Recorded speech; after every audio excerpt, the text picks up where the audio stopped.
नमस्कार, प्रणाम। आप सबके हम छोट भाई नीतीश कुमार।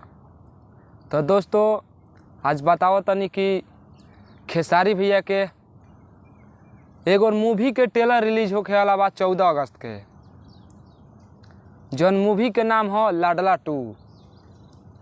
और लाडला में भी बहुत अच्छा मूवी था ये लाडला। मैंने देखा है, बहुत इमोशन कॉमेडी से भरपूर था।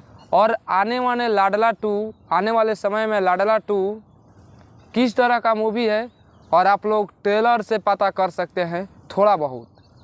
तो दोस्तों, आप लोग मिस्टेक नहीं कीजिएगा। और इंटरटेन रंगीला पे यूट्यूब पे अपलोड होगा। तो दोस्तों, 14 अगस्त को आप ज़रूर से ज़रूर इस ट्रेलर को देखना है, क्योंकि इस ट्रेलर को बहुत ज़्यादा आगे पहुंचा देना है कि खेसारी भैया को भी लगे कि ना अभी फैन में हमारा ताकत है। तो दोस्तों, अगर हमारे यूट्यूब पे हैं तो सब्सक्राइब कर दीजिए और फेसबुक पे देख रहे हैं तो फॉलो कर दीजिए। तो चलिए दोस्तों, मिलते हैं अगले वीडियो में।